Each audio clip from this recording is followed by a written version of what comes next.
aqui é o professor Gessandro Vitorino, professor de Direito Penal. Se você quiser me seguir nas redes sociais, no Instagram, @prof.gessandrovitorino.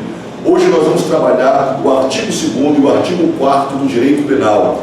Nesses dois artigos combinados, trataremos da lei penal no tempo e o tempo do crime.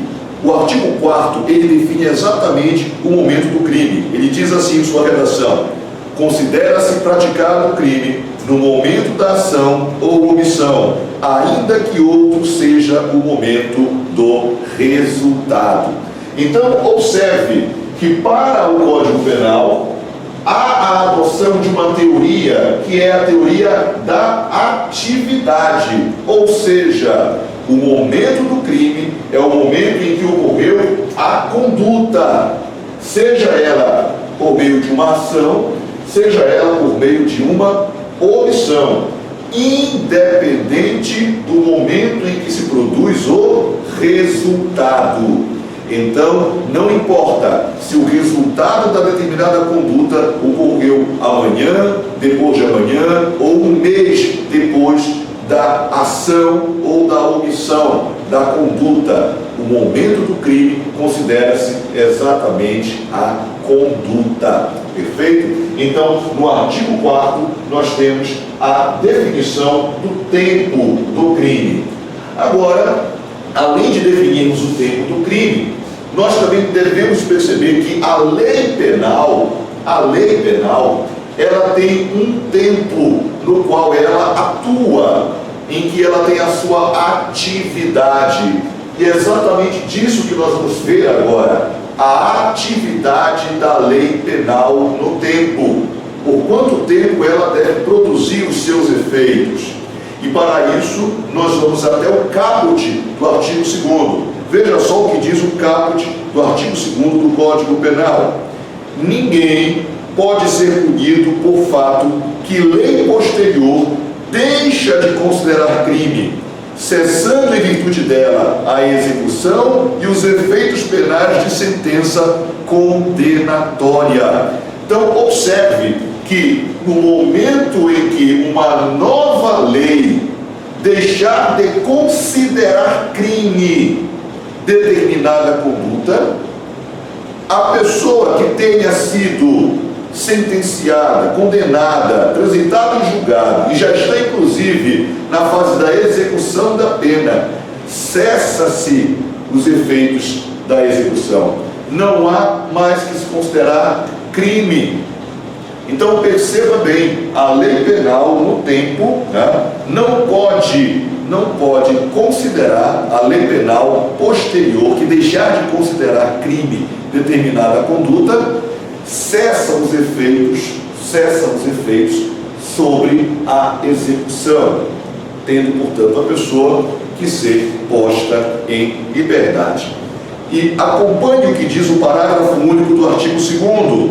A lei posterior, que de qualquer modo favorecer o agente, aplica-se aos fatos anteriores, ainda que decididos por sentença condenatória transitada em julgada. Então, nesse sentido, nós podemos dizer o seguinte, que há um período de atividade da lei. A lei penal do tempo, ela tem um tempo, ela tem um período para poder atuar.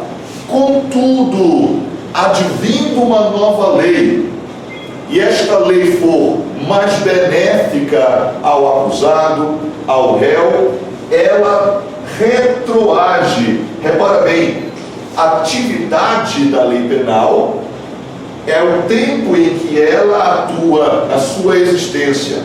Entretanto, é possível que haja uma atividade para além ou para aquém do tempo da atividade da lei. Isso significa dizer que esta atividade pode se dar antes da existência e posterior à sua existência. Então, é possível existir a retroatividade da lei. Agora, é preciso esclarecer que esta retroatividade, ela é em função de uma lei posterior que seja benéfica. justificar, ela deve beneficiar de qualquer modo o réu. Perfeito? Dessa forma, nós podemos dizer que, muito embora haja o princípio da irretroatividade da lei, mas é possível também que ela retroaja, desde que haja benefício para o réu. Agora, e a ultratividade, professor Gessano? Como é que se dá a ultratividade? A ultratividade significa dizer que uma lei, ela vai produzir efeitos para uma conduta praticada durante a sua vigência, mesmo depois dela encerrar a sua atuação. Isso é possível? Claro que é. Isso está previsto? Claro que está. Isso está previsto no artigo 3º do Código Penal, quando o Código Penal for tratar de lei temporária e lei excepcional. Nesse caso, em que ocorrer uma lei temporária ou uma lei excepcional, nós teremos a ultratividade da lei penal. Você quer saber mais sobre isso? Então não perca a nossa próxima aula, que vamos tratar exatamente do 3º artigo do Código Penal. Não se esqueça também, FATRIM Concurso, o tiro certo para a sua aprovação.